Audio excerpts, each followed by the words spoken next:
அன்பார்ந்த பெரியவர்களே, தாய்மார்களே, அன்பிற்கினிய சகோதர சகோதரிகளே, மிக பெருமையாக சாயங்காலம் 4 மணியிலிருந்து மலைக்கோட்டை நகர்ல பாரதிய ஜனதா கட்சியினுடைய உங்களுடைய எல்லோருடைய குழந்தைகளும் நன்றாக இருக்க வேண்டும், நல்லா படிக்கணும், அற்புதமான இந்த கல்விக் கொள்கையை கையில் எடுக்கணும், நாம் கஷ்டப்பட்டாலும் கூட நம்முடைய குழந்தைகள் நன்றாக வாழ வேண்டும் என்கின்ற ஒற்றை எண்ணத்துல நாம் எல்லோரும் இங்கே ஒன்று சேர்ந்திருக்கின்றோம்.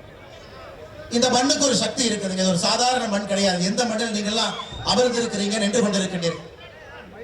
திருச்சி மண்ணுக்கே ஒரு சக்தி இருக்கு. அதிலும் குறிப்பாக இந்த மைதானத்திற்கு ஒரு மாபெரும் சக்தி இருக்கு.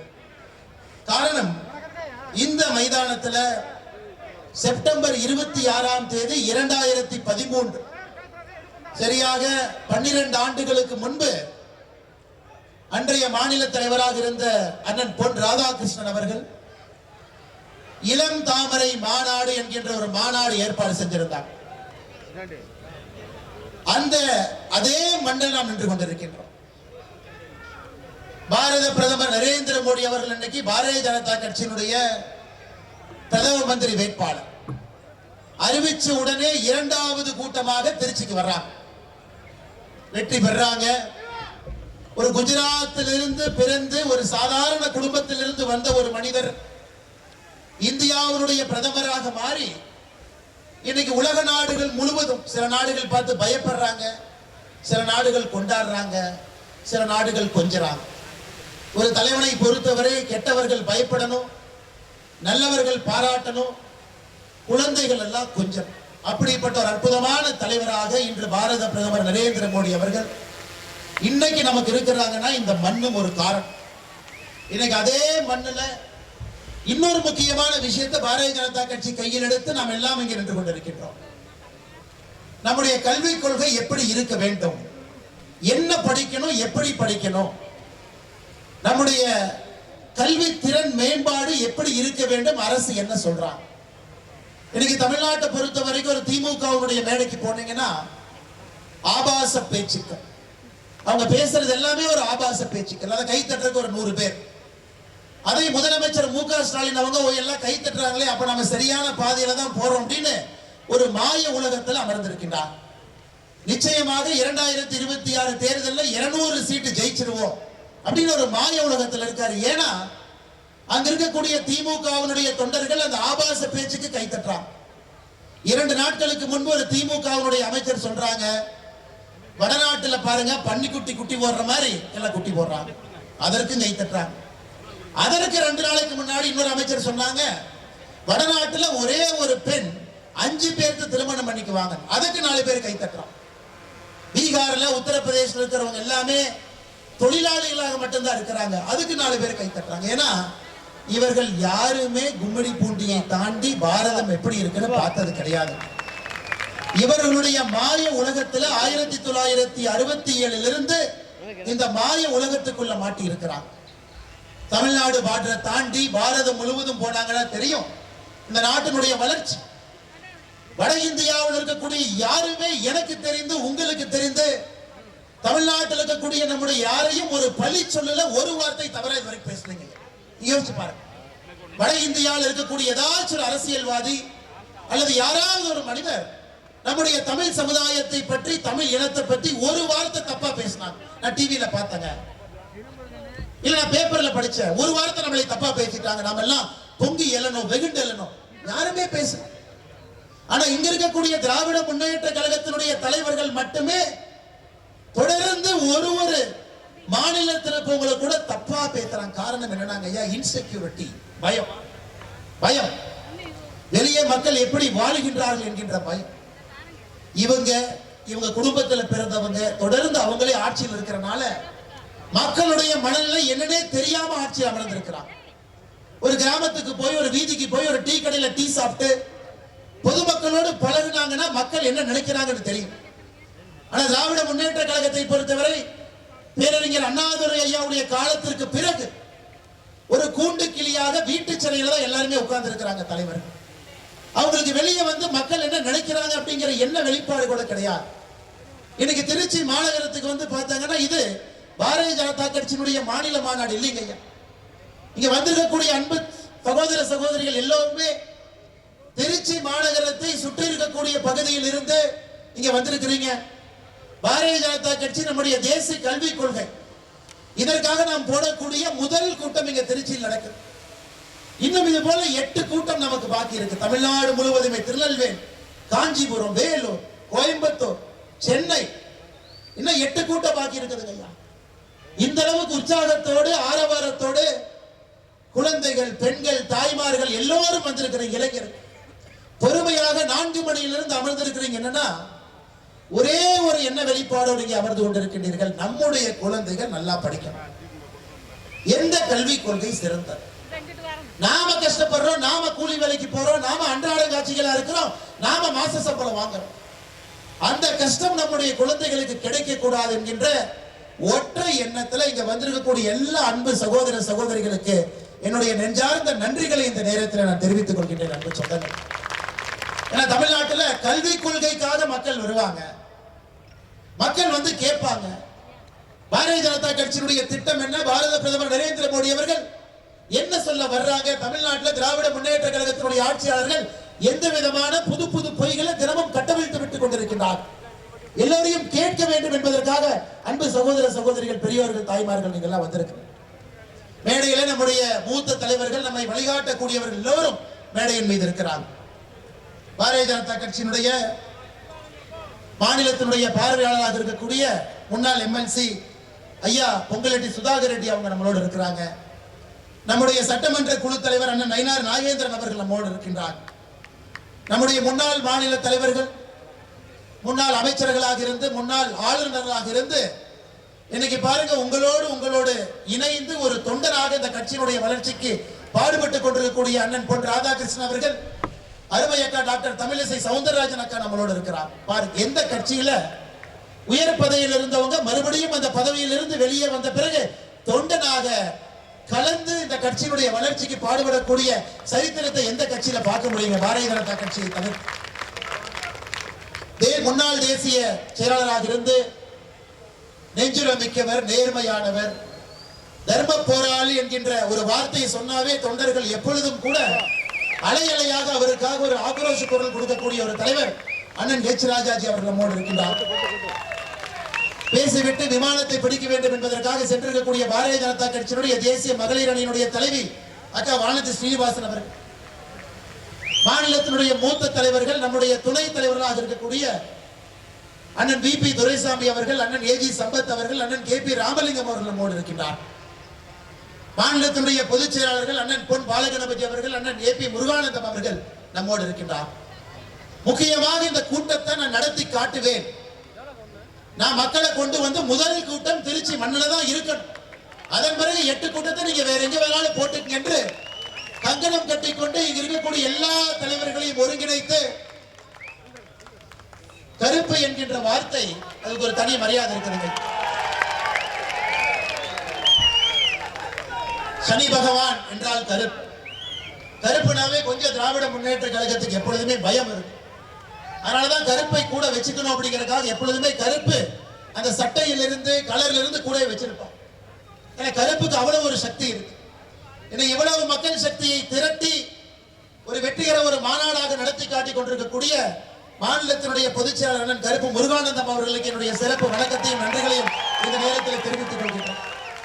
நம்முடைய ஆற்றல் மிகுந்த மாவட்ட தலைவர்கள், திருச்சி நகரினுடைய மாவட்ட தலைவர் அண்ணன் கே கே ஒண்டிமுத்து அவர்கள், நன்றியுரை வழங்குவதற்காக அமர்ந்திருக்கக்கூடிய எளிய மனிதர், கடுமையான உழைப்பாளி, திருச்சி புறநகரனுடைய மாவட்ட தலைவர் அண்ணன் அஞ்சா நெஞ்சன் அவர்கள், புதுக்கோட்டையினுடைய 2 புதுக்கோட்டை கட்சி மாவட்டத்தினுடைய தலைவர்கள், மிக அற்புதமாக பணி செய்து கொண்டிருக்கக்கூடிய அண்ணன் என் ராமச்சந்திரன் அவர்கள், அண்ணன் ஜெகதீஷன் அவர்கள், தஞ்சை 2 மாவட்டத்தினுடைய தலைவர்கள் அண்ணன் ஜெய் சதீஷ் அவர்கள், அண்ணன் தங்க கென்னடி அவர்கள், பெரம்பலூர் மாவட்டத்தினுடைய தலைவர் அண்ணன் முத்தமிழ் செல்வன் அவர்கள், அரியலூர் மாவட்டத்தினுடைய தலைவி அக்கா டாக்டர் பரமேஸ்வரி அவர்கள், திருவாரூர் மாவட்டத்தினுடைய தலைவர் அண்ணன் டி கே செல்வம் அவர்கள், மயிலாடுதுறை மாவட்டத்தினுடைய தலைவர் அண்ணன் நாஞ்சில் பால் அவர்கள், நாகை மாவட்டத்தினுடைய தலைவர் அண்ணன் விஜயேந்திரன் அவர்கள், ராமநாதபுரம் மாவட்டத்தினுடைய தலைவர் அண்ணன் முரளிதரன் அவர்கள், மேடையில் இருந்து அலங்காரம் செய்து கொண்டிருக்கக்கூடிய மிக கடுமையாக உழைத்து மாவட்ட தலைவர்களாக இருந்து இன்றைக்கு நம்மை வழிநடத்தி கொண்டிருக்கக்கூடிய அந்த பகுதியினுடைய எல்லா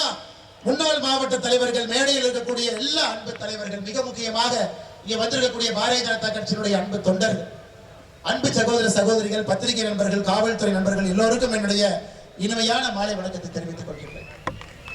அன்பு சொந்தங்களே, 1968 ஒரு கல்விக் கொள்கை வந்துச்சுங்க ஐயா. சுதந்திரத்திற்கு பிறகு 1986 இன்னொரு கல்விக் கொள்கை வந்துச்சு. அது இரண்டாம் கல்விக் கொள்கை என்று சொல்லுவோம். 92ல திருத்தப்பட்ட இரண்டாம் கல்விக் கொள்கை வந்துச்சு. சுதந்திரத்திற்கு பிறகு இந்தியாவை பொறுத்தவரை 2 கல்விக் கொள்கை தான் இதுவரைக்கும் இருந்துச்சுங்க. நம்முடைய பாரத பிரதமர் நரேந்திர மோடி அவர்கள் ஆட்சிக்கு வந்த பிறகு ஒரு தேசிய கல்விக் கொள்கையை கொண்டு வரணும். ஏழை மக்களுடைய முன்னேற்றம் என்பது அந்த கல்வியை சார்ந்திருக்க வேண்டும் என்பதற்காக ஒரு குழுவை போட்டாங்க, கமிட்டியை போட்டாங்க.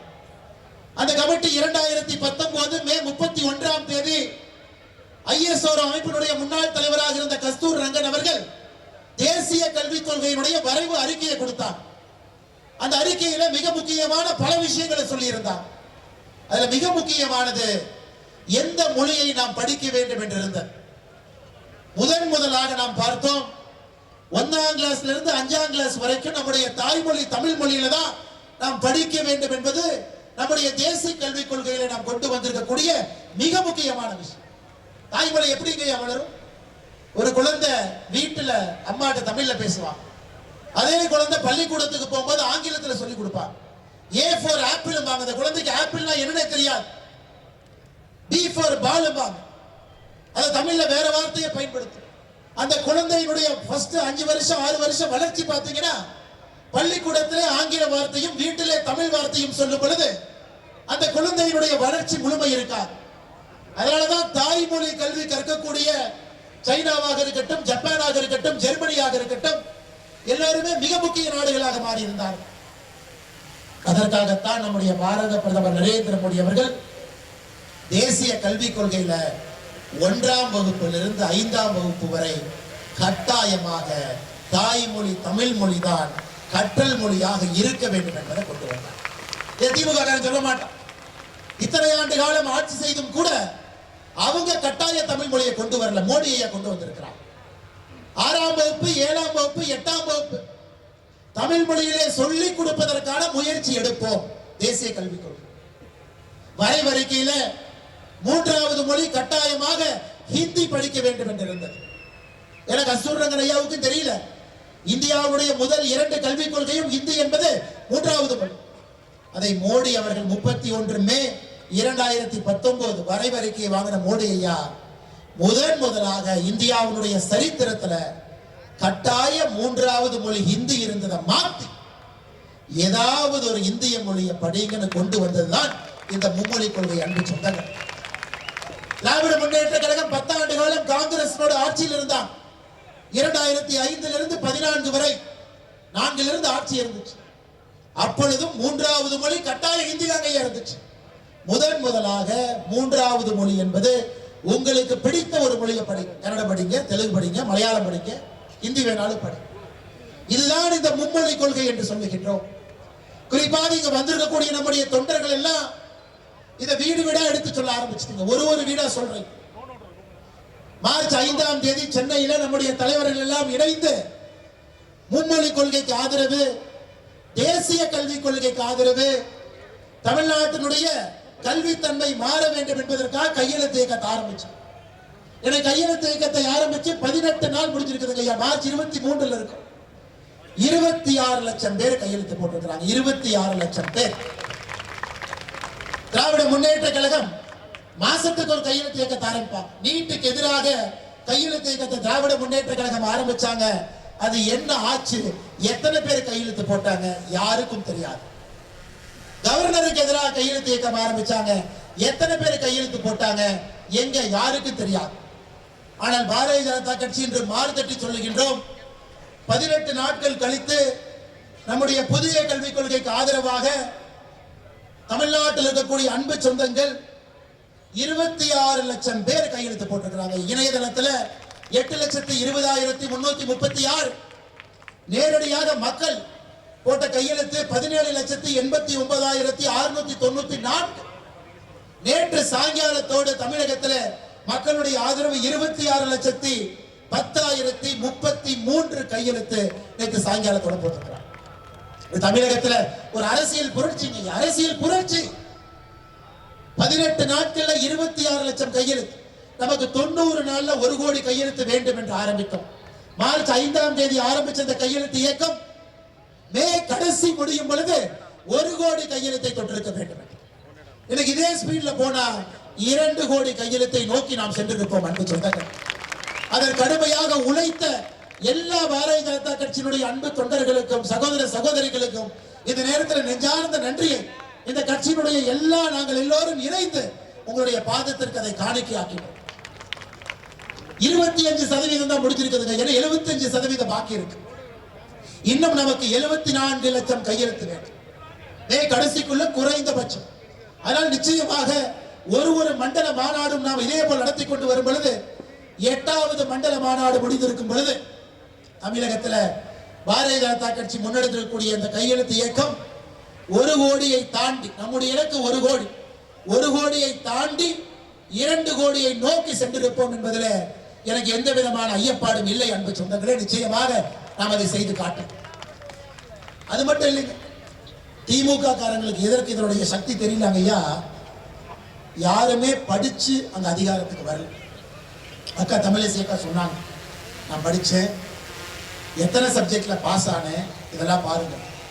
உதயநிதி ஸ்டாலின் டிகிரி வாங்கியிருக்காரா தெரியாது, எங்க படிச்சாரு தெரியாது, அவரு பரீட்சை பேப்பர் யார் எழுதுனா தெரியாது. தமிழ்நாட்டினுடைய கல்வித்துறை அமைச்சர் இந்த ஊரை சார்ந்த அன்பில் மகேஷ் பொய்யாமல் அவர் இன்னும் இதை விட முக்கியமான பொறுப்பு இருக்கு. அகில உலக உதயநிதி ரசிகர் மன்றத்தினுடைய தலைவர். ஏதோ உங்க கைத்தட்டலுக்காக சொல்லுங்க, அகில உலக உதயநிதி ரசிகர் மன்றத்தினுடைய உண்மையான தலைவர் அன்பில் மகேஷ் பொய்யாமல். அது பாடல் வெளியீட்டு விழா, உதயநிதி ஸ்டாலினுக்கு பின்னாடி எங்கேயாச்சும் போறது, இதெல்லாம் தாண்டி கொஞ்ச நேரம் இருந்ததுன்னா கல்வித்துறையை பற்றி பேசுவாங்க. இவர்களுக்கு கல்வியை பற்றி என்ன தெரியுங்க? யோசிச்சு பாருங்க. உங்களுடைய குழந்தைகள் என்ன படிக்கணும் என்ன தெரியும்? தெரியாது, தெரியாது. ஒரு அமைச்சரையும் பாருங்க. காந்தின்னு ஒரு பேர், சரி ஏதோ காந்தி மாதிரி இருப்பாரு நினைச்சீங்கன்னா, 1990 காலகட்டத்தில் கள்ளச்சாராயம் காட்சி குண்டா ஆட்ல ஜெயிலுக்கு போயிட்டு வெளியே வந்து அமைச்சராக இருக்கக்கூடிய காந்தி. ஒருவருடைய சரித்திரத்தை பாருங்க. செந்தில் பாலாஜி 5 கட்சி மாறி வந்து சாராய அமைச்சர், 1.5 வருஷம் ஜெயிலுக்கு போனாரு. அடுத்து 5 வருஷமா 10 வருஷமா நமக்கு தெரியாது ஜெயிலுக்கு போறாரு. அவர் ஒரு அமைச்சர். அறநிலைத்துறையினுடைய அமைச்சர் சேகர் பாபு சென்னையில ரவுடி ஷீட்டர், ரவுடி சரித்திர பதிவேட்டில் பெயர் இருந்த ஒருவர் அறநிலைத்துறையினுடைய அமைச்சர். யோசிச்சு பாரு, நாடு விளங்குமா? அமைச்சர் ரகுபதி பக்கத்து மாவட்டம், அவரு மேலேயே வருமானத்துக்கு அதிகமாக சொத்து சேர்த்தாருன்னு கேஸ் நடந்துகிட்டு இருக்கு. அவர் தான் சிறைத்துறை நீதித்துறையினுடைய அமைச்சர். நாடு விளங்குங்களா? ஒரு அமைச்சருடைய சரித்திரத்தை பாரு. இந்த கூட்டு களவாணிகள்ல ஒன்னா சேர்ந்து நம்ம குழந்தைகள் என்ன படிக்க வேண்டும் என்பதை தீர்மானம் செய்ய போறாங்க. ஒரு ரவுடி கிளாஸ் எடுத்தா ரவுடி தாங்க கிடைப்பாங்க, நல்ல ஆசிரியர் கிளாஸ் எடுத்தா நல்ல பையன் கிடைப்பாங்க. அதனால் இந்த கூட்டு களவாணிகள், சிறைக்கு சென்றவர்கள், மக்கள் பணத்தை கொள்ளையடித்தவர்கள், ரவுடிகளாக இருந்தவர், கள்ளச்சாராயம் காய்ச்சினவங்க, இவங்கெல்லாம் சேர்ந்து தமிழ்நாட்டினுடைய கல்வி கொள்கை எப்படி இருக்க வேண்டும் என்பதை பற்றி பேசிக் கொண்டிருக்கின்றார். நீங்க அதை ஏத்துக்குவீங்களா? அன்பு சொந்தங்களை நீங்க அதை ஏத்துக்குவீங்களா? கர்ம வீரர் காமராஜர் ஐயா கல்விக் கொள்கையை பத்தி சொன்னா ஏத்துக்கலாம், புரட்சி தலைவர் டாக்டர் எம்ஜிஆர் ஐயா சொன்னா ஏத்துக்கலாம். தன்மை இருக்கிறது. அரசியல் தலைவராக இருந்து அதுபோல் மாண்போடு வாழ்ந்திருக்கின்றார் ஐயா நரேந்திர மோடி அவர்கள். ஒரு கல்விக் கொள்கை எப்படி இருக்க வேண்டும் என்று சொன்னாலும் நாம் ஏத்துக்க போறோம். ஆனா இந்த கூட்டு களவாணிகள்லாம் சேர்ந்து தமிழகத்தினுடைய கல்விக் கொள்கை எப்படி இருக்க வேண்டும் என்று சொல்லிக் கொண்டிருக்கின்றார்கள். அதை எப்படி நாம் ஏத்துக்க போறோம்? நீங்களும் யோசிச்சுப்பா. அதனால்தான் அன்பு சொந்தங்களே, பாரதிய ஜனதா கட்சி இதை ஒரு புரட்சியாக நாம் மாற்றிக் கொண்டிருக்கின்றோம். ஒருத்தரையும் சந்திச்சு சொல்றோம், அம்மா உங்க குழந்தைக்கு புதிய கல்விக் கொள்கை வந்துச்சுன்னா என்ன நடக்கும்? இந்தியாவில் இருக்கக்கூடிய எல்லா மொழிகளும் உங்க குழந்தை படிப்பதற்கு ஒரு வாய்ப்பு. உங்கள் குழந்தை தமிழ் மொழி தாய்மொழி தமிழ் மொழியில தான் படிப்பாங்க. மிச்ச மொழிகளையும் ஒரு பாடமா படிக்கலாம். இன்னைக்கு நாம சொல்றாங்க ஆர்டிபிஷியல் இன்டெலிஜென்ஸ், செயற்கை நுண்ணறிவு. எந்திரவலை கற்றல், மிஷின் லேர்னிங், இதெல்லாம் நீங்க ஏதோ தனியார் பள்ளியில கான்வென்ட் பள்ளியில 5 லட்சம் ரூபாய் ஃபீஸ் வாங்கி சொல்லி கொடுத்துட்டு இருக்காங்க. இன்னைக்கு கவர்மெண்ட் ஸ்கூல்ல கொண்டு வர வேண்டும் என்று புதிய கல்விக் கொள்கையில சொல்றாங்க ஐயா. அது மட்டும் இல்லைங்க ஐயா, 11வது 12வது அரசு பள்ளியிலே புதிய கல்விக் கொள்கை வந்துவிட்டால் ஆங்கிலம், கொரிய மொழி, ஜப்பானிய மொழி, தாய் மொழி, பிரெஞ்சு மொழி, ஜெர்மன் மொழி, ஸ்பானிஷ் மொழி, ரஷ்யன் மொழி, போர்ச்சுகீஸ் மொழியும் படிப்பதற்கான வாய்ப்பு 11 12ஆம் கிளாஸ்ல இருக்கு. மோடி என்ன பண்றாருங்க ஐயா, நம்முடைய குழந்தைகளை உலகத்தரம் வாய்ந்த குழந்தைகளாக தயார் பண்ணிட்டு இருக்காரு. உலகத்தரம் வாய்ந்த குழந்தைகள் அரசு பள்ளியில படிச்சாலும் தனியார் பள்ளியில படிச்சாலும் சமமான கல்வி கிடைக்க வேண்டும் என்பதுதான் புதிய தேசிய கல்விக் கொள்கையினுடைய அடிப்படை நோக்கம். அடிப்படை ஆனா இவங்க பொறுத்த வரைக்கும் என்ன, இவங்க நடத்தக்கூடிய தனியார் பள்ளியில ஒரு கல்வி, அரசு பள்ளியில் நம்ம படிக்கக்கூடிய குழந்தைகளுக்கு தரமில்லாத ஒரு கல்வியை கொடுத்து திராவிட முன்னேற்ற கழகத்தினுடைய தலைவர்களுக்கு போஸ்டர் ஒட்டுவதற்காக அரசு பள்ளியினுடைய மாணவ செல்வங்களை தயார்படுத்தி கொண்டிருக்கிறார். இங்க பாருங்க, திருச்சியில் தனலட்சுமி ஸ்ரீனிவாசன் மெட்ரிகுலேஷன் ஸ்கூல். யார் ஸ்கூலுங்க ஐயா? தனலட்சுமி ஸ்ரீனிவாசன் யார் ஸ்கூலுங்க ஐயா? மணச்சநல்லூர் திமுக எம்எல்ஏ கதிரவனுடைய ஸ்கூல். ஐசிஎஸ்சி 1ஆம் கிளாஸ்ல இருந்து 8ஆம் கிளாஸ் வரைக்கும் 3 மொழி படிக்கலாம். கிங்ஸ்டன் இன்டர்நேஷனல் அகாடமி துரைமுருகன் அண்ணது, சென்னை பப்ளிக் ஸ்கூல் கலாநிதி வீராசாமி அண்ணது, கீதா மெட்ரிகுலேஷன் ஸ்கூல் அமைச்சர் கீதா ஜீவன் அவங்களது, எஸ்கேபி வனிதா இன்டர்நேஷனல் ஸ்கூல் அமைச்சர் பிச்சாண்டி அவங்களது, ஜீவா வேலு இன்டர்நேஷனல் ஸ்கூல் அமைச்சர் ஏவா வேலுது, பாரத் வித்யாசிரம் ஜெகத் ரச்சகன் எம்பி இது, சிகே ஸ்கூல் மூகா முத்தவங்க குடும்பம்.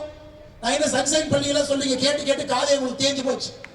முதலமைச்சர் முக ஸ்டாலினுடைய மகளே ஒரு மும்மொழி கற்றுக் கொடுக்கக்கூடிய பள்ளியை நடத்துறான். நான் என்ன திமுகவுடைய வட்டம் சட்டத்துக்குள்ள போவே இல்லைங்க, அவன் ஸ்கூல் நடத்திட்டு இருக்கான். ஆனா எல்லா தனியார் பள்ளி, எல்லா சிபிஎஸ்இ பள்ளி, எல்லா பள்ளியிலும் 3 மணி சொல்லி கொடுக்குறாங்க. ஆனா நம்ம குழந்தைங்க அரசு பள்ளியில படிக்கிறவங்க 2 மொழி மட்டும்தான் படிக்கணும். என்னையா நான் ஒரு விவேகனுடைய காமெடி பார்த்தேன். ஒரு பெரியவர் உட்கார்ந்து இருப்பார், அண்ணன் விவேக். அவர் ஒரு போர்டில் எழுதுவார், ஆ அண்ணே தெரியுதா? தெரியல. ஆ பெருசா எழுதுவார், பெருசு தெரியுதா? தெரியல. பெருசு ஆ பக்கத்திலே கொண்டு வந்து வைக்கிற, தெரியுதா? தெரியல. நான் தெரியுறேனா? தெரியற. போர்டு தெரியுதா? தெரியுது. என்ன பெருசு? ஆ மட்டும் தெரியலங்கிற. தம்பி நான் மலைக்கு கூட பள்ளிக்கூடம் பக்கம் ஒதுங்கல தம்பி, அதனால ஆ தெரியாது. இன்னைக்கு திமுகவுடைய எம்எல்ஏ அப்படித்தான் இருக்கிறான். இந்த 3 மொழி போய் 3வது மொழி அழிச்சிட்டு வா. ஒரு திமுக எம்எல்ஏ பெயிண்ட் டப்பாவை தூக்கிட்டு போறார். எதுனா 3வது மொழி 1 2 3 3வது மொழி அழின்னு ஆங்கிலத்தை அழிச்சிட்டு வர்றார். இன்னைக்கு இதுதான் இந்த மாதிரி முறையில வந்த திமுகவுடைய தொண்டை எப்படி இருப்பான் பாருங்க. 3வது மொழின்னு இங்கிலீஷ் அழிச்சதுக்கு அப்புறம் சொல்றான், பெருசு அது 2வது மொழி மாதிரி தெரியுது, ஹிந்தி மேல இருக்குது அதான். இவர்கள்லாம் இன்னைக்கு நமக்கு புத்தி சொல்லிக் கொண்டிருக்கின்றார்கள். தமிழகத்தில் எப்படிப்பட்ட கல்விக் கொள்கை இருக்கணும், நாம என்ன படிக்கணும். அது மட்டும் இல்லைங்க, இன்னைக்கு தமிழகத்தினுடைய முதலமைச்சர் அண்ணன் முக ஸ்டாலின் தமிழ்நாட்டை தாண்டிட்டா 2 பேர்த்த கைத்தாங்களா கூட்டிட்டு போவார் டெல்லி போகும்போது.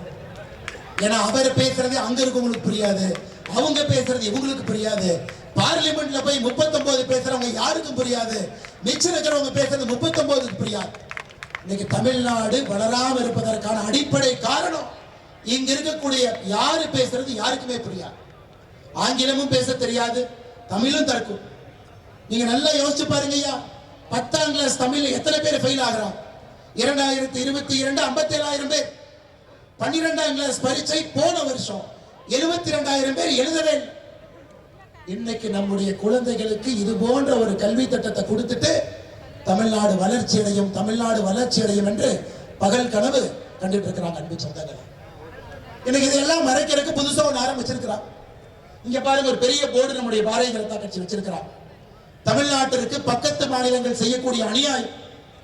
முல்லை பெரியார் அணையினுடைய நீர்மட்டத்தை கேரளா உயர்த்த மாட்டாங்க. தேவி அணையை ரிப்பேர் பண்றதுக்கு ஒரு கொத்தனார் ஐயா போய் 11 வருஷம் ஆச்சு, திரும்பி வரல. அவருக்கு என்ன ஆச்சுன்னு யாருக்குமே தெரியாது.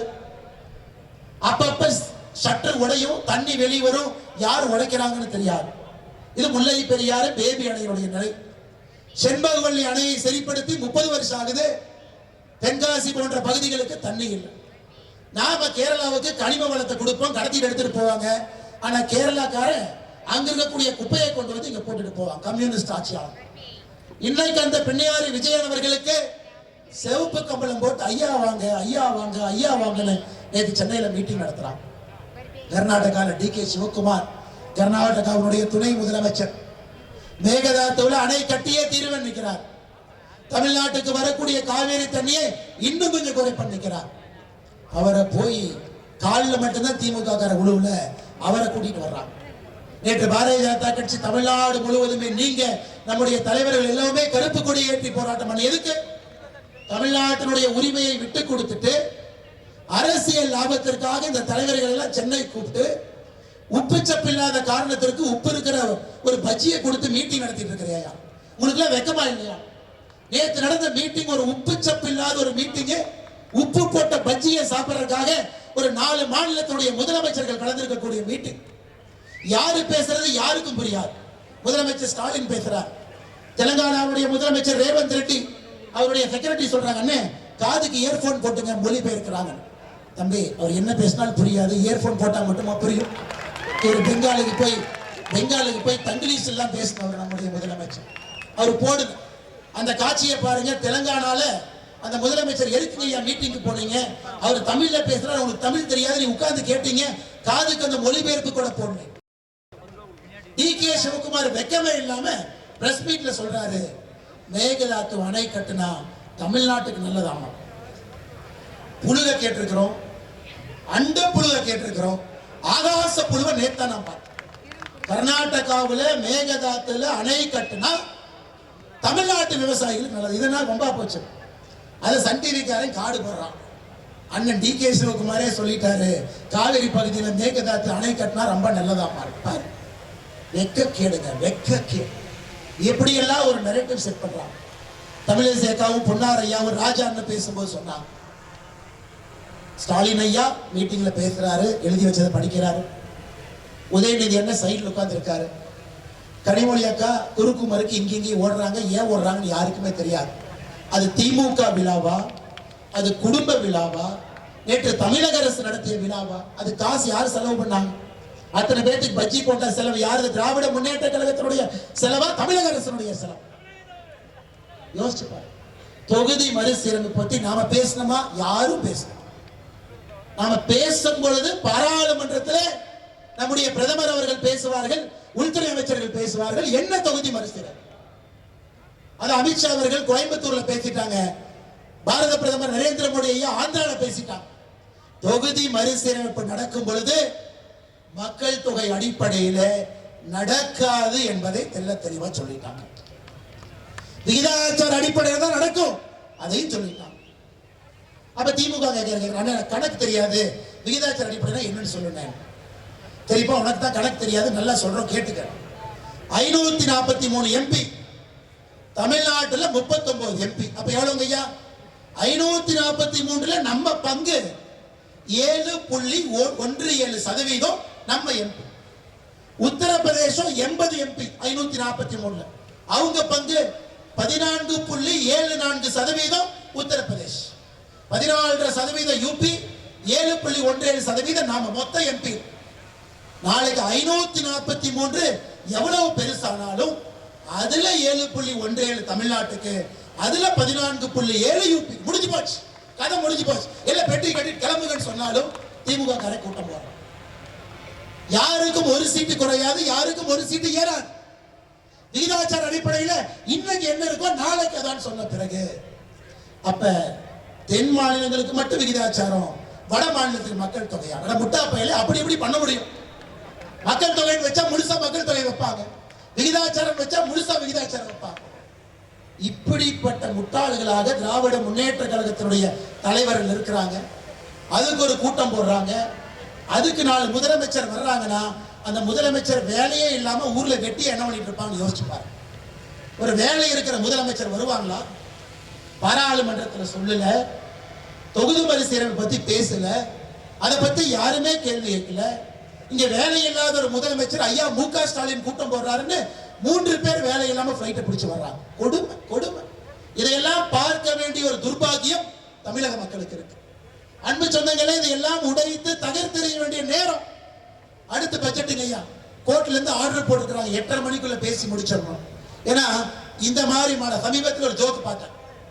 ஒரு காவல்துறை நண்பர் இருக்கார், 4 பேர் ரோட்ல போறாங்க. டே, நீ தாண்டா அந்த மும்மொழி கொள்கைக்கு கையெழுத்து வாங்குறாளா, வாழ ஒளி பிடிச்சி உள்ள போறேன். அந்த 4 பேர் சொல்றாங்க, ஐயா நாங்கெல்லாம் கஞ்சா விற்கிறவங்க, நாங்கெல்லாம் பெண்களுடைய தாலியை பிடிச்சி விற்கிறவங்க. அப்படின்னா போ போ போ போ அந்த மும்மொழி கொள்கையை தூக்கிட்டு வாங்க.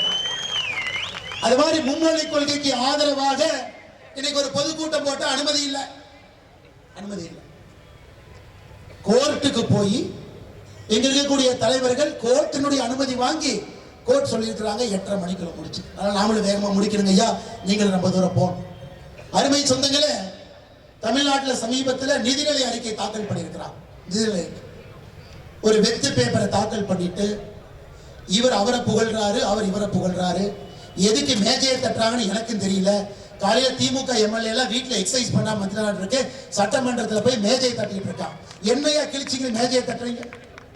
குஜராத்தில் நிதிநிலை அறிக்கை பட்ஜெட் போட்டிருக்கிறார். குஜராத்தில் பாருங்க, 27,000 கோடி சர்ப்ளஸ் பட்ஜெட். செலவை விட 27,000 கோடி வரவு அதிகம். அது ஒரு பட்ஜெட், ஒரு ஆட்சி. நீ என்ன பட்ஜெட் போட்டிருக்கிற? 52,000 கோடி டாஸ்மார்க் வருமானம். 52,000 கோடி டாஸ்மார்க் வருமானத்தை வச்சுக்கிட்டு 1,00,000 கோடி செலவு வருமானத்தை விட அதிகம். அப்ப டாஸ்மார்க் பணம் இல்லைன்னா 1,50,000 கோடி செலவு வருமானத்தை விட அதிகம். போன வருஷம் மட்டும் ஐயா நம்ம வாங்கின கடன் உங்களுக்கு தெரியுமா? 1,62,200 கோடி ரூபாய். போன ஆண்டு நாம் வாங்கின கடன், மொத்தமாக நாம் வாங்கி இருக்கக்கூடிய கடன் 9,00,000 கோடி. இந்தியாவில் யாருமே 9,00,000 கோடி வாங்கல. கேட்டா நம்பர் 1 முதலமைச்சர் இவரே. அவருக்கு பேர் கடன் வாங்குறது நம்பர் 1, கொள்ளையடிக்கிற நம்பர் 1, ஊழல்வாதிகள் வச்சிருக்கிற நம்பர் 1, பெண்களுடைய செயினை டபக் டபக்குன்னு பிடிக்கிற நம்பர் 1, ஊழல் இல்லாத துறையே இல்லை அதுல நம்பர் 1, பாலியல் குற்றம் நடக்காத நகரமே இல்லை அது நம்பர் 1, தினமும் கொள்ளை நடக்காத ஒரு நாளே இல்லை இது நம்பர் 1. இவங்க நீங்க சொல்லிட்டு இருக்கிறாங்க 200 பேர் போடுவாங்க, 200 சீட் வரும். அப்படியே பேசிக்கிட்டே அந்த வண்டி மென்டல் ஹாஸ்பிட்டல் போகுது, எல்லாம் ஏறுங்கப்பான்னு சொல்லும். அப்படியே சொல்லிட்டு திரிங்கப்பா, அந்த வெள்ளை கலர் வண்டியில் ஏறு, அப்படியே மென்டல் ஹாஸ்பிட்டல் போயிடலாம். எப்படி 200 சீட் கொடுப்பான்? எப்படிங்க தமிழக மக்கள் 200 சீட் கொடுப்பான்? வரலாறு காணாத மோசமான ஒரு ஆட்சி. எப்படி 200 கொடுப்பான்? இதுல இன்னைக்கு பாரதிய ஜனதா கட்சியினுடைய மகளிர் 92 பேரை கைது பண்ணிருக்காங்க ஐயா. 92 பேர். எதுக்கு 92 பேரை கைது பண்ணாங்கன்னா, டாஸ்மார்க்ல போய் அப்பா படத்தை வச்சதுக்கு. அப்பா படத்தை. ஏன்னா நம்ம மகளிர் பாருங்க, அவங்களுக்கு குறும்பு. ஐயோ பாவம், எல்லாம் குடிக்கிறாங்க, யாரு மது கொடுத்தாங்கன்னே தெரியாம அந்த வெயில நிக்கிறாங்க. ரேஷன் கடைக்கு போனா ரேஷன் கடை தெரியுதோ இல்லையோ, முதலமைச்சருடைய போட்டோ தான் அவ்வளவு பெருசா தெரியும். ஒரு டாய்லெட் முதலமைச்சர் நிதியிலிருந்து கட்டியிருக்கிறான், டாய்லெட்டை விட ஒரு போட்டோ பெருசா இருக்கு. பஸ்ல ஏறினீங்கன்னா போட்டோ இருக்குது, போட்டோ பார்த்துட்டு போனா கீழே தரையில விழுந்துருவீங்க, நான் கீழே ஃபுல்லா ஓட்டேன். ஆனா எல்லா இடத்துலயும் போட்டோ. மகளிர் யோசிச்சாங்க, ஒரு டாஸ்மார்க்லயும் போட்டோ போட்டுடலாம். காவல்துறை 92 பேரை கைது பண்ணி பாரதிய ஜனதா கட்சியினுடைய நம்முடைய அன்பு சகோதரிகளை இன்னைக்கு அந்த 92 பேர்ல 6 பேர் நம்முடைய அன்பு சகோதரிகள். விருதுநகர்ல சகோதரி அம்சவள்ளி சாந்தகுமாரி, திண்டுக்கல் கிழக்கில சகோதரி மல்லிகா, சகோதரி உமா மகேஸ்வரி, தூத்துக்குடி தெற்குல சகோதரி லதா, சகோதரி லட்சுமிவேல். 6 பேர் ஜெயில இருக்காங்க. இந்த அநியாயத்தை பார்த்தீங்களா? 92 பேர் கைதான அவங்க எல்லாம் பெயில் வாங்கிட்டாங்க, ஜெயிலுக்கு போயிட்டு பெயில் வாங்கிட்டாங்க. இன்னைக்கு 6 பேர் பெயில் இல்லாம ஜெயில இருக்காங்க. எல்லாத்துக்கும் குழந்தை குட்டி இருக்கு, எல்லாருக்கும் கணவர் இருக்கான், எல்லாருக்கும் குடும்பம் இருக்கு. எல்லாரும் வீட்டில் இருந்தா தான் அந்த வீடு அன்னைக்கு நடக்கும். அப்படி இருந்தும் தைரியமாக நம்முடைய சகோதரிகள் என்னாலும் பார்த்துக்கலாம், டாஸ்மார்க்ல போட்டோ ஒட்டுறதுதான் போயிருக்கிறான். பாருங்க, கந்தியில மகாத்மா காந்தி அவர்கள் எப்படி ஒரு கை உப்பெடுத்து ஆங்கிலேயர்களை விரட்டி அடித்தாரோ, இந்த டாஸ்மார்க் போராட்டத்தில் அப்பாவுடைய படத்தை ஒட்டினாங்க இல்லைங்கய்யா, அதுக்கு சமம். அதனால் இந்த 92 மகளிர் நாம இன்னி பாரதிய ஜனதா கட்சியில் அந்த மகளிருக்கு அடைமொழியாக வீர மங்கையர் என்கின்ற அடைமொழி 92 பேர் இன்றிலிருந்து அவங்க பேர் நம்ம கட்சி பத்திரிகையில போறோம், கட்சியில நம்ம கூப்பிடுறோம்னா வீர மங்கையர் என்கின்ற அடைமொழி. மற்ற கட்சியில தலைவங்கள்லாம் அடைமொழி கொடுத்துக்குவாங்க, நம்ம கட்சியில தொண்டர்களுக்கு அடைமொழி கொடுக்கும், கடுமையாக வேலை செய்யக்கூடிய சகோதரிகளுக்கு அடைமொழி கொடுக்கும். வீர மங்கையர்களாக 92 பேர் கைதாகி ஜாமீன் வாங்கி வெளியே வந்திருக்கிறாங்க பாருங்க. 2 பேர் வீரமங்கையர் நின்று கொண்டிருக்கிறார். இன்னைக்கு திமுக காரனுக்கு என்ன பண்றதுன்னு புரியல. என்னடா இப்படி எல்லாம் போராட்டம் பண்றாங்களே, இப்படி எல்லாம் ஆர்ப்பாட்டம் பண்றாங்க. அன்பு சொந்தங்களே, நமக்கு டாஸ்மார்க்கை பொறுத்தவரை அதில் வரக்கூடிய பணத்தை வச்சு திமுக கார ஆட்சி பட்டியல் நீங்க எலெக்ஷன் நடத்திடுறான். 2024 பாராளுமன்ற தேர்தல் முடிச்சுட்டான், 2026 சட்டமன்ற தேர்தலை வச்சு முடிக்க போறான். சாராய காசனை வாழ்ந்து கொண்டிருக்கிறார் ஒரு திமுக கார. வெட்கப்பட வேண்டும் அன்பு சொந்தங்களே. அதை வச்சுதான் பட்ஜெட் போறாங்க. நிறைய பேச வேண்டும் ஐயா, நேரம் இல்லை. ஒரே ஒரு விஷயத்தை மட்டும் சொல்லி, காரணம் கோர்ட் நம்ம கொடுத்திருக்கக்கூடிய நேரத்தை மதித்து நாம் அதுக்குள்ள முடிக்கணும் ஐயா. 1944 ஒரு பெரிய மாநாடு சேலத்தில் நடந்துச்சுங்க ஐயா. என்ன மாநாடு ஐயா? நீதி கட்சியை மீட்டெடுக்கக்கூடிய மாநாடு. நீதி கட்சி ஆட்சியிலிருந்து வெளியே வந்துட்டாங்க, நீதி கட்சியை மீட்டெடுக்க வேண்டும் என்று ஒரு மாநாடு போடுறாங்க 1944. அந்த மாநாடு சேலத்துல கியாபே விஸ்வநாதன் பிள்ளை ஐயா இருக்கிறாங்க, பெரியார் ஐயா இருக்கிறாங்க, அண்ணாதுரை ஐயா இருக்கிறாங்க, சவுந்தரபாண்டிய நாடார் ஐயா இருக்கிறாங்க, நாவலர் சோமசுந்தர பாரதி ஐயா இருக்கிறாங்க, அண்ணல் தங்கோ ஐயா இருக்கிறாங்க, பெரிய தலைவர்கள் இருக்கிறாங்க. மாநாட்டில் எல்லாம் சேர்ந்து ஒரு பேர் வைக்கிறாங்க. புதுசா ஒரு கட்சி ஆரம்பிப்போம், நாம் நீதி கட்சியை மீட்டெடுக்க வேண்டும், புதுசா ஒரு கட்சி ஆரம்பிப்போம். அந்த கட்சிக்கு அவங்க வச்ச பேரே தமிழர் கழகம். அதான் பேர். பெரியார் ஐயா சொல்றார், ஏன்பா தமிழர் கழகம் பேர் வச்சுட்டா நாமெல்லாம் சட்டி தூக்கிட்டு போக வேண்டியதா, திராவிட கழகம் போய் அப்பதான் நாம் அரசியல் பண்ண முடியும்.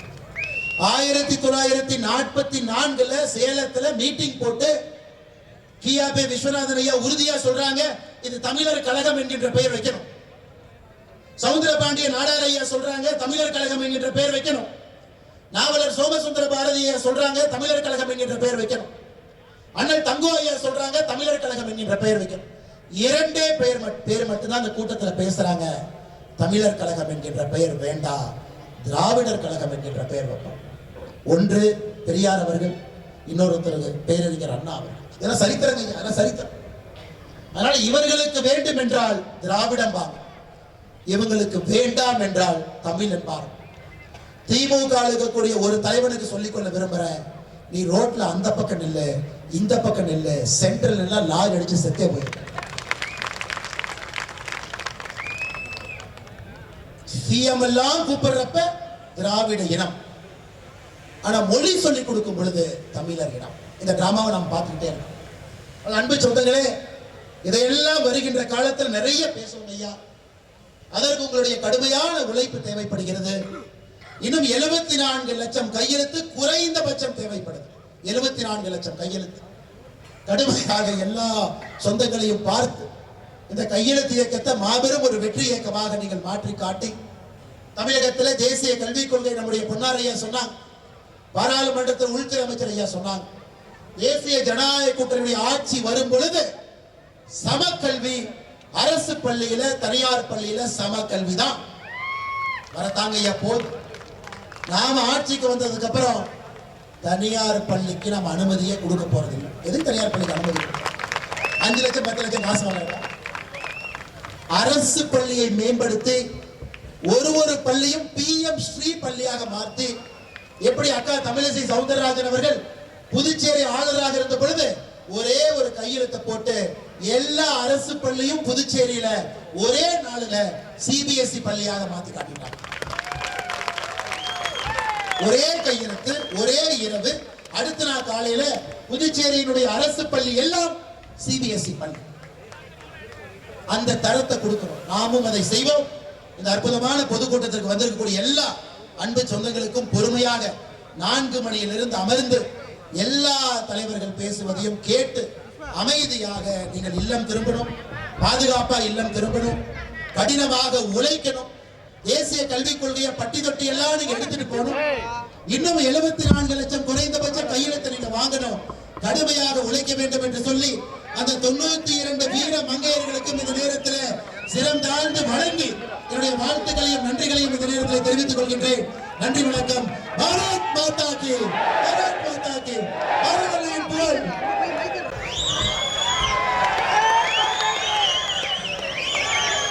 மலைக்கோட்டை நகரம் ஜனதா கட்சியின் கூட்டணி ஆட்சி கோட்டையை பிடிக்க போகிறது என்பதற்கு மலைக்கோட்டையில் கூட்டம் நடந்து கொண்டிருக்கிறது. இங்கே மேடையில் அமர்ந்திருக்கும் அத்துணை தலைவர்களுக்கும் எனது வணக்கம். தம்பி அண்ணாமலை அவர்கள் இங்கே வீற்றிருக்கிறார்கள், மரியாதைக்குரிய சுதாகர் ரெட்டி அவர்கள் வீற்றிருக்கிறார்கள், மரியாதைக்குரிய நயினா நாகேந்திரன் அவர்கள் வீற்றிருக்கிறார்கள். எல்லோரும் அது கூட உள்ள அனைவருக்கும் எனது வணக்கம். கருப்பு முருகானந்தம் அவர்களுக்கு முதலிலே எனது பாராட்டை நான் தெரிவித்துக் கொள்கிறேன். யார் சொன்னது திருச்சியில் கடல் இல்லை என்று? கடல் அலை இல்லை என்றாலும் தலை தலைகளாக அலைகள் வீசிக் கொண்டிருக்கிறது. ஆக இங்கே வந்து எவ்வளவு சவால்கள் இருந்தாலும் இங்கே வந்து அமர்ந்திருக்கும் என் பாரதிய ஜனதா கட்சி தொண்டர் ஒவ்வொருவருக்கும் பாதம் தொட்டு எனது வணக்கத்தை நான் தெரிவித்துக் கொள்கிறேன். இன்னும் பல தலைவர்கள் பேச இருக்கிறார்கள். ஒன்றை சொல்கிறேன். மரியாதைக்குரிய தம்பி அண்ணாமலை இங்கே அமர்ந்திருக்கிறார். அண்ணாமலை அவர்களின் அப்பா மரியாதைக்குரிய குப்புசாமி அவர்கள், குப்புசாமி அவர்களின் மகன் அண்ணாமலை அவர்களே, தம்பியே தலைமை ஏற்கவா என்று நாங்கள் சொல்கிறோம். ஆனால் நேற்றைய தினம் ஒரு கூட்டத்தை முத்துவேல் கருணாநிதியின் மகன் கூட்டியிருந்தார். அந்த கூட்டம் எப்படி நடந்தது என்பதை சற்றே சிந்தித்து பாருங்கள்.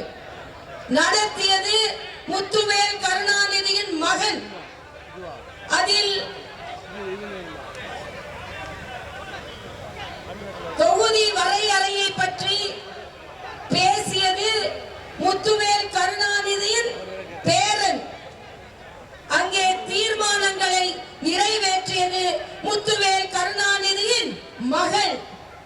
ஆக நாங்கள் இங்கே ஒரு விவசாயியான மரியாதைக்குரிய குப்புசாமி அவர்களின் மகன் தம்பி அண்ணாமலையே தலைமை ஏற்க வா என்று சொல்லிக் கொண்டிருக்கிறோம். ஆனால் அங்கே நடத்துபவர் முத்துவேல் கருணாநிதியின் மகன், அதை முன்னிறுத்துவர் முத்துவேல் கருணாநிதியின் பேரன், தீர்மானங்களை வடிவமைப்பது முத்துவேல் கருணாநிதியின் மகள். இதுல எனக்கு 2 பேரை பார்த்தா ரொம்ப பாவமா இருந்தது. அண்ணன் டி.ஆர். பாலு அவர்கள், அண்ணன் துரைமுருகன் அவர்கள் ஓரமாக உட்கார வைக்கப்பட்டிருந்தார்கள். இதுதான் சமூக நீதியா? உங்கள் கட்சிக்குள்ளேயே சமூக நீதி இல்லை, பின்பு சமூக நீதியை பற்றி நீங்கள் பேசுகிறீர்களா ஸ்டாலின் அவர்களே? அதை பற்றி பேசுவதற்கு உங்களுக்கு எந்த உரிமையும் இல்லை. இன்னொன்றையும் நான் சொல்கிறேன். இன்றைய காலகட்டத்தில் மரியாதைக்குரிய பாரத பிரதமர் நரேந்திர மோடி அவர்கள் சாமானிய மக்கள் கூட உயர் கல்வி கற்க வேண்டும் என்பதற்காகத்தான் புதிய கல்விக் கொள்கையை கொண்டு வந்திருக்கிறார். அதனால் மோடி அவர்களுக்கு 1 கோடி வணக்கங்களை என்னால் சொல்ல முடியும்.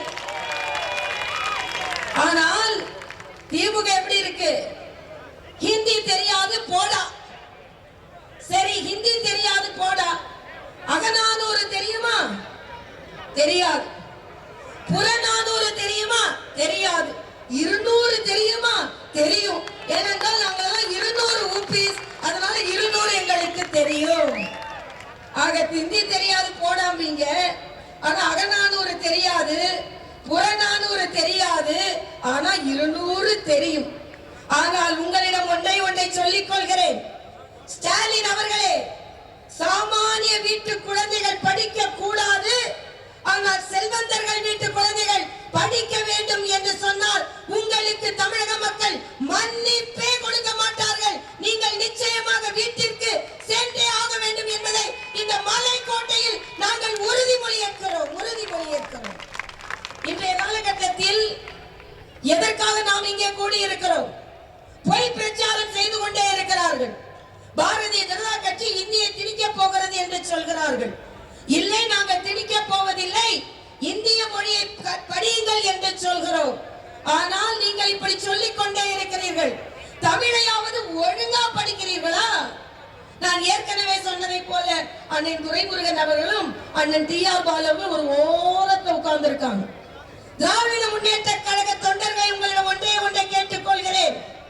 ஒரு குடும்பம் வாழ்வதற்காக, ஒரு கூட்டம் என்றால் அந்த குடும்பத்தை சார்ந்தவர்கள் பேசுவதற்காக, அந்த குடும்பத்தை சார்ந்தவர்கள் அனுமதிக்காக, அவர்கள் அனுபவிக்க வேண்டும் என்று ஓடோடி உழைக்க போகிறீர்களா? இல்லை என்றால் பாரதிய ஜனதா கட்சி போன்ற சமூக நீதியை பின்பற்றும் கட்சியை நீங்கள் ஆதரிக்க போகிறீர்களா என்று நான் கேட்டுக்கொள்கிறேன். வருங்காலத்தில் 2026 திராவிட முன்னேற்ற கழக தொண்டர்கள் பாரதிய ஜனதா கட்சிக்கு பணியாற்றுவார்கள் என்பதை நான் தெரிவித்துக் கொள்கிறேன். ஏனென்றால் அங்கே பணியாற்றினா முத்துவேல் கருணாநிதியின் பேரன் மகள், ஆனால் இங்கே பணியாற்றினால் குப்புசாமியின் மகன் அண்ணாமலை. ஆக இந்த காலகட்டத்தில் நான் ஒண்ணு சொல்றேன். RS பாரதின்னு ஒரு அண்ணன் இருக்கார். நாம் அப்படிலாம் சொல்ல மாட்டோம். நாம மோடின்னு சொல்லிதான் பழக்கம், நமக்கு கேடின்னு சொல்லிதான் பழக்கம் கிடையாது. ஆனா அவர்கள் சொல்வதை போல நீங்க சொன்னா, தொண்டர்கள் சொன்னால் அதை நான் ஒத்துக்கொள்கிறேன்.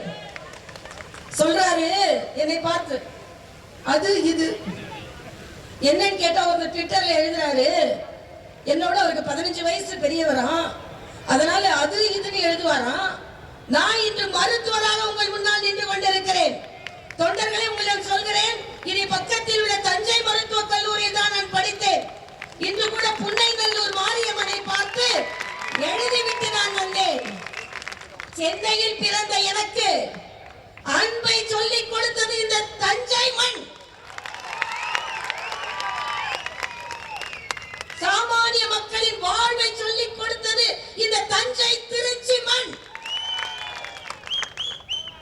ஒரு பரீட்சையில் கூட ஃபெயில் ஆகாத மாணவி நான். உயர்கல்வி படித்திருக்கிறேன்.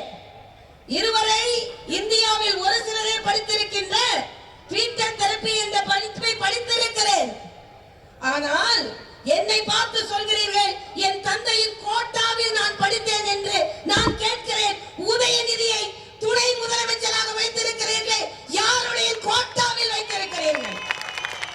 முதலமைச்சர் ஸ்டாலின் அவர்களே, இந்த ஸ்டாலின் அவர்கள் முதலமைச்சராக உட்கார்ந்து இருக்கிறீர்களே, நான் சிறு வயதிலிருந்து பார்த்திருக்கிறேன். அந்த கட்சிக்கு ஓடி ஓடி உழைத்தவர்கள் நாஞ்சில் மனோகரன், மதியழகன், K.A. கிருஷ்ணசாமி, அன்பழகன், இவர்களை எல்லாம் விட்டு ஸ்டாலின் அவர்களே உட்கார்ந்து இருக்கிறீர்கள். எந்த கோட்டாவில் உட்கார்ந்து இருக்கிறீர்கள்? எந்த கோட்டாவில்? இன்னைக்கு நாம உழைக்கிறோம், நமக்கு வேர்க்குது. ஆனா நேற்று உதயநிதி பேசும்போது ஒரு 4 வார்த்தைய பத்திரிகை பேப்பரை பார்த்து படிக்கல, வேர்க்குது வேர்க்குது வேர்க்குது. அப்ப தகுதி இல்லாமல் ஒரு இடத்தில் வைத்திருந்தால் நிச்சயமாக உங்களுக்கு வேர்க்கத்தான் செய்யும். அதனால் சொல்கிறேன், இன்றைய காலகட்டத்தில் பாரதிய ஜனதா கட்சி நிச்சயமாக வெற்றி பெறும். அதற்கு புதிய கல்விக் கொள்கை என்ற தமிழ் வழி கொள்கை. கனிமொழி அவர்களை கேட்கிறேன், இன்று சொல்கிறார்கள் மரியாதைக்குரிய நிர்மலா சீதாராமன் அவர்களை பற்றி சொல்கிறார்கள். நான் கேட்கிறேன், கனிமொழி அவர்களே, இந்த தமிழிசை 5வது வரை தமிழ் மீடியம் பள்ளியில் படித்தேன். தமிழ் அறிஞரின் மகளாகிய நீங்கள் எந்த வழி கல்வியில் படித்தீர்கள்? தமிழ் மொழியை வளர்க்கிறேன், தமிழ் மொழியை வளர்க்கிறேன் என்று கலைஞர் கனிமொழியை தானே வளர்த்தார். தமிழ் மக்களை பாதுகாக்கிறேன், தமிழ் மக்களை பாதுகாக்கிறேன் என்று தம் மக்களை தானே பாதுகாத்தார். அதனால் தான் சொல்கிறேன், இந்த கோட்டை மாநகரில் இருந்து நீங்கள் கோட்டை விட போகிறீர்கள், நாங்கள் கோட்டையை பிடிக்க போகிறோம் என்று சொல்கிறேன். எல்லோரும் பேச இருப்பதால் சூரியன் உதிக்கிறதோ இல்லையோ, இலைகள் குளிர்கிறதோ இல்லையோ, கைகள் உயர்கிறதோ இல்லையோ, தமிழகத்தில் தாமரை மலர்ந்தே தீரும், மலர்ந்தே தீரும், மலர்ந்தே தீரும். நன்றி, வணக்கம்.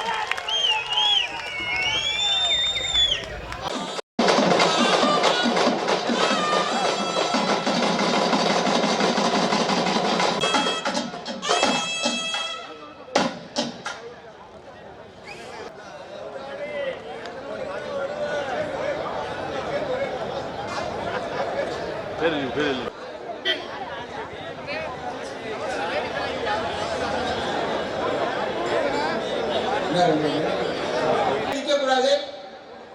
யாரும் வெளியே நிற்கக்கூடாது, எல்லாம் உள்ளவங்க. பின்னாலே நிறைய பேர் வெளியே நிற்கிறாங்க.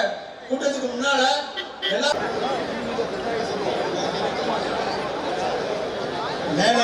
மேல நிறைய பேர் மேடையில பேர் எழுதி ஒட்டி எல்லாருமா சேர்ந்து ஒத்துழைப்பு கொடுக்கணும். எல்லாரும் தயவு செய்து அங்க நிக்கிறவங்க எல்லாரும் பின்னால போனா நல்லா இருக்கும். தயவு செய்து கெட்டி கேட்டுக்கிறேன், சீக்கிரம் போங்க. மாநிலத்தில் வரப்போறாரு. மேடையில மாவட்ட தலைவர்கள், முன்னாள் மாவட்ட தலைவர்கள், மாவட்டத்தினுடைய பார்வையாளர்கள், மாநிலத்தினுடைய அணி பிரிவினுடைய மாநில தலைவர்கள், பெருங்கோட்ட பொறுப்பாளர்கள், முன்னாள் எம்எல்ஏக்கள், முன்னாள் எம்பிக்கள் எல்லாருமே மேல இருக்கலாம். இது யாருமே இங்க இருக்கக்கூடாது. இருந்தா இறக்கி விட்டுருவோம். இப்பயே இறங்குங்க. மனமார்ந்த நன்றியும் வாழ்த்துக்களை தெரிவித்துக் கொள்கின்றேன். எல்லாரும் இங்க நிக்க கூடாது, யாருமே நிக்க கூடாது. நீங்க எல்லாம் உட்கார்ந்தாதான் மீட்டிங் நடக்கும். தயவு செய்து நீங்க நிக்காதீங்க. நான் யாரும் அந்த துண்டு போடாம பாருங்க. கொஞ்சம் நேதாஜி போய் பாருங்க. நேதாஜி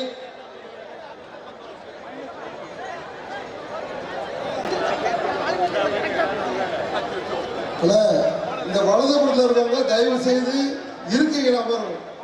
வாலண்டியர்ஸ் ரவிக்குமார் அந்த டீம் எங்க இருக்கீங்க? தயவு செய்து மாற்ற வேண்டுமானால், தமிழகத்திலே காவிரி காப்பாற்றப்பட வேண்டுமானால், தமிழகத்திலே முல்லை பெரிய கச்சத்தீவு மீட்கப்பட வேண்டுமானால், இப்படி ஆனால் அண்ணாமலை ஐபிஎஸ் என்பதை முத்தாய்ப்பாக நான் சொல்ல விளைகிறேன். நண்பர்களே, வடக்கா தெற்கா இப்படி பிரிவினைவாதத்தினுடைய ஏன் அப்படின்னா சிக்கலான கொள்கை, இருமொழி கொள்கையா பகிரங்கமாக அறிவிக்கிறது. தொட முடியாதது தேசிய மொழி கல்விக் கொள்கை. தீவிரவாதிகளையும் இழுத்து போட்டு மிதிக்கிற ஆற்றல் மிக்க அஞ்சானஞ்சன் அண்ணாமலை அவர்கள்தான் தமிழக அரசியல். அக்கா அவர்கள் வந்தார்கள், தமிழாலே விரட்ட நினைத்தார்கள். அதற்கு பிறகுதான் ஏக இறைவனாக இருக்கிற யாதொரு தெய்வம் கண்டீர் அத்தெய்வம் ஆகிய அங்கே வருகிற மாதொருவாராகிய சிவன் யாரால் வர வேண்டும் என்று சொன்னால் பாரதிய ஜனதா கட்சியினால் தான் வர முடியும், வேற யாராலும் வர முடியாது. அப்படிப்பட்ட இலக்கினுடைய அத்துணை தலைவர்களே, ஆண்டு அவிழ்ந்து அடங்கிய சான்றோர் பெருமக்களே, தமிழகத்திலே தாமரையை கொண்டு வந்தே தீர்வு என்று டெல்லி வரை சென்றிருக்கிறார். கருத்துக்களை எல்லாம் இங்கே எடுத்து வைத்து சிறப்புரையாற்றுவதற்காக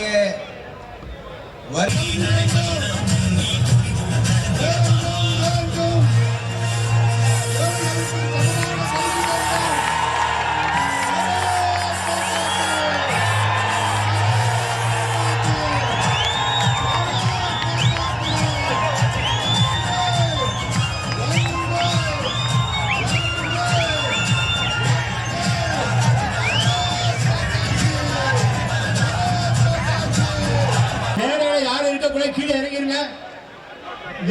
எதிர்பார்க்கப்பட்டவங்க மேடையில் இருக்கணும், மற்றவங்க கீழே இறங்கிடணும்.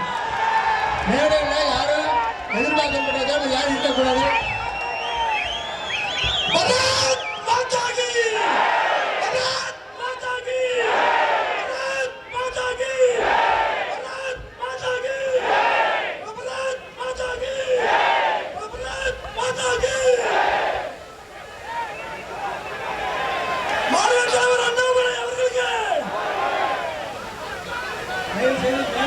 மத்தியிலே உரையாற்றுவார்கள்.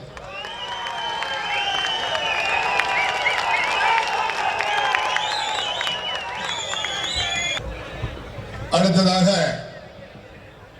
பாரதிய ஜனதா கட்சியினுடைய முன்னாள் தலைவர் தெலுங்கானா